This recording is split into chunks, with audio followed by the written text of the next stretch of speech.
The rumors have been swirling about Xbox going third party, Xbox bringing games like Indiana Jones and Starfield to competing platforms, along with other titles like Hi-Fi Rush, Sea of Thieves, and more recently, Pentiment. A lot of people have wanted to hear my take on this, and I don't think you're going to like what I have to say.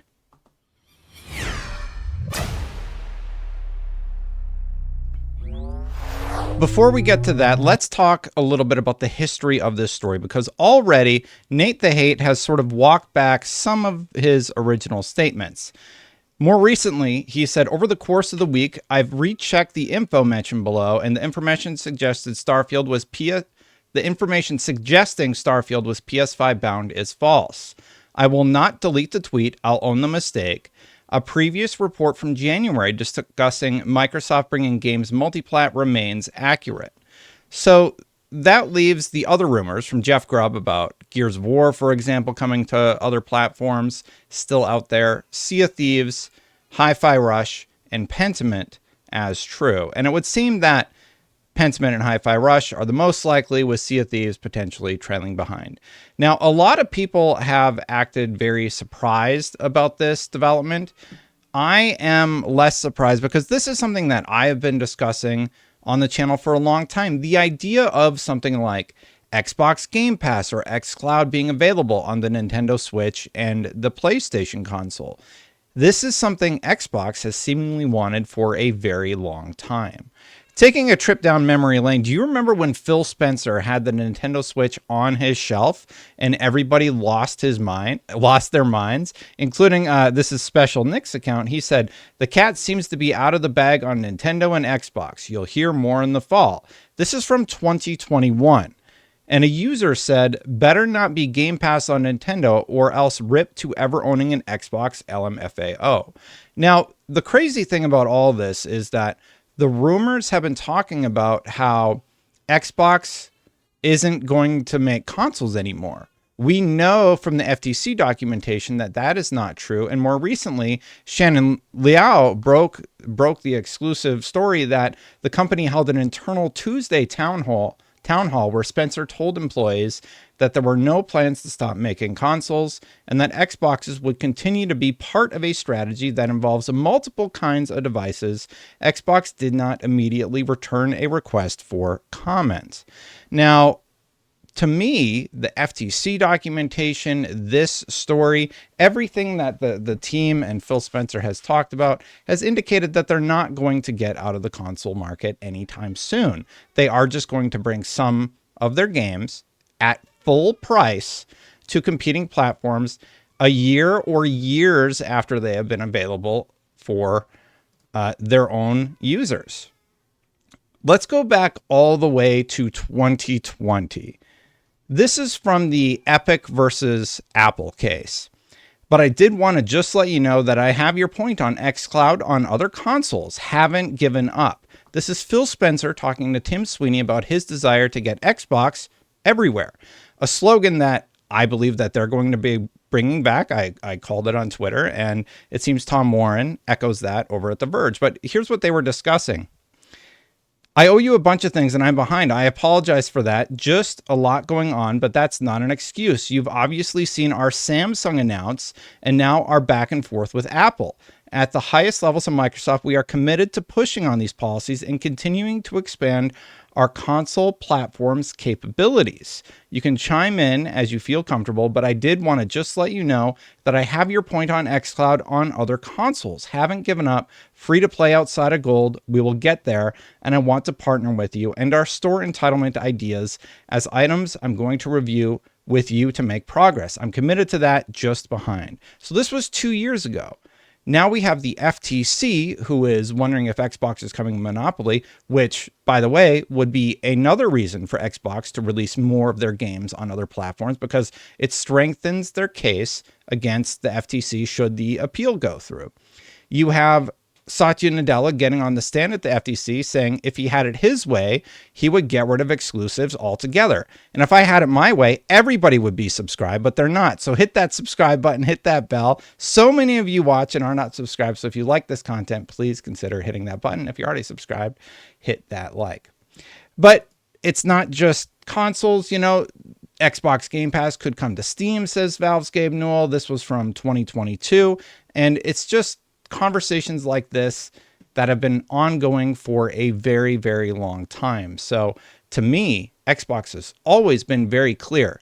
This is our strategy. Get Xbox via Game Pass, for example, as we've talked about on this channel many times, onto completing platforms. So maybe this is the evolution of that idea, and now they're just going to be bringing full price games to competing platforms, which I actually think would be good for the Xbox brand. If you get an old game on the PlayStation and you love it enough that you want to get the sequel day one, you will be purchasing an Xbox console or at least buying a PC or playing those games on PC. And I've said this on the channel for years. Xbox doesn't care where you play. It does not matter. And if you're a console player, an Xbox fan, there's nothing wrong with that. You should still be a fan. Nothing's going to change about your console experience. You're still going to be able to get the new console when it comes out. There's things changing about the market, like how a lot of companies are going digital only. And that is something that seems like a bit of a separate topic, but there's no indication that you're going to lose your licenses to your games or all your games are going to become worthless or Xbox is going to get out of the console market. I think there's a lot of jumping to conclusions happening because Xbox is talking about really Pentiment and Hi-Fi Rush to other platforms. The stories about Indiana Jones, Starfield, and Gears are that those conversations are being had, not that they're coming to a reality. Now, where Phil Spencer gets into some interesting territory is he says stuff like, we have no plans to bring Xbox Game Pass to PlayStation or Nintendo. And then people start saying or wondering, okay, well, you're not going to bring Xbox Game Pass to Nintendo. So what does that mean? You're just bringing out full releases. Here's the thing about consoles. Nothing has touched the console sales record since the PlayStation 2 earned the top spot with 155 million units sold. If you look, the top selling consoles are the PlayStation 2, a handheld, the Nintendo DS, a handheld, the Nintendo Switch, handheld Game Boy and Game Boy Color, and then the PlayStation 4 comes in at 117.2 million. The original PlayStation had 102 million. The Wii did 101 million, PlayStation 3 87 million, and then we get our first Xbox console at 84 million. The next Xbox console is down at 58 million, and it's actually the Xbox One. And PlayStation 5 is sitting around 50 million, though I do believe they just had an earnings call, and that has increased a little bit. But as far as I know, everybody had pretty soft Christmas sales, so there's that.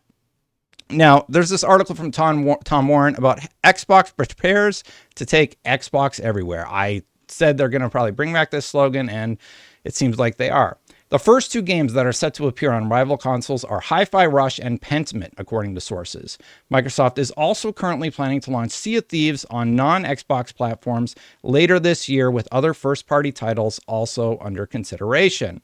And then if you scroll down a little bit, he talks about the shortcomings during their launch in, I believe it was 2022. And then he gets to this one. Xbox executives reassured employees that Xbox hardware would continue. They didn't directly address the elephant in the room, those persistent rumors about Xbox exclusives coming to the Nintendo Switch or PlayStation 5. And then they bring up the Jez Corden article about the idea of Xbox bringing a handheld. And just remember that in terms of console sales are flat, by the way. Nothing has touched the PlayStation 2, and they need to find other growth markets. And that's why if Xbox were to release on PlayStation a year minimum after these games have been out, maybe that wouldn't be the worst thing, because then you could convert people to the Xbox ecosystem. I realize Nintendo and PlayStation will likely never do that, but if it's successful for Xbox, they could be the first in some interesting changes in the industry, as people do know that you will hit a ceiling in terms of who you can sell to in the console market if you remain on a closed ecosystem. Anyway, let's continue on. Xbox literally greenlit several new hardware projects in the past couple of weeks. Days later, Corden speculated about a potential Xbox handheld, and Spencer liked a post on X describing the handheld as inevitable. Now, all of this is for me to say that I feel like this has been the plan since day one. Phil Spencer has come out on Twitter and talked about how we hear you. We're going to be having a talk about this very soon.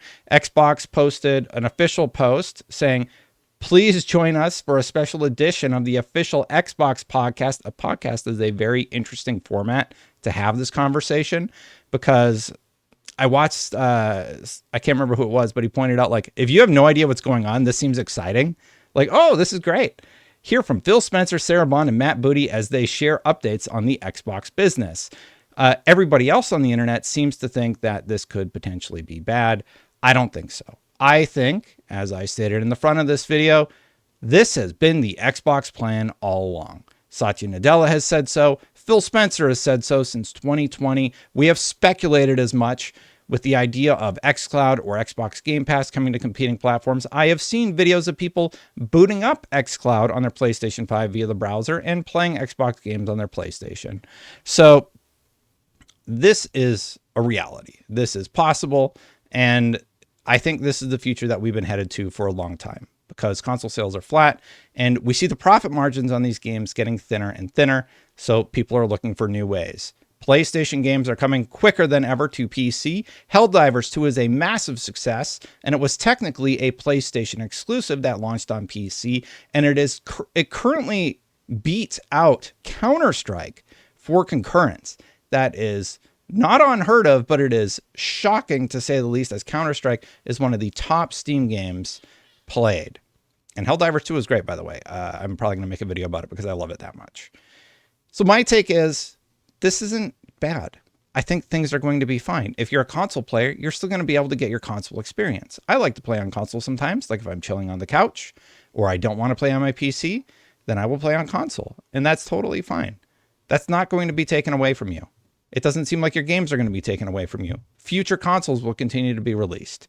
So I do think people are getting a little bit concerned about something that, well, it's like ripping a Band-Aid off, could be less of a deal than we think. I guess we'll find out tomorrow when they do the podcast. Thank you so much for watching. Hit that subscribe button. Hit that bell to know when my content goes live. Thank you so much for watching. Thank you so much to the members for supporting this channel. I really do appreciate you. I updated the list. I do appreciate each and every one of you. And if you want to become a member, hit that join button right down there. I'm going to get out of here. Check out this video I made years ago about this same sort of topic, and I'll see you for the next one. Bye for now, everybody.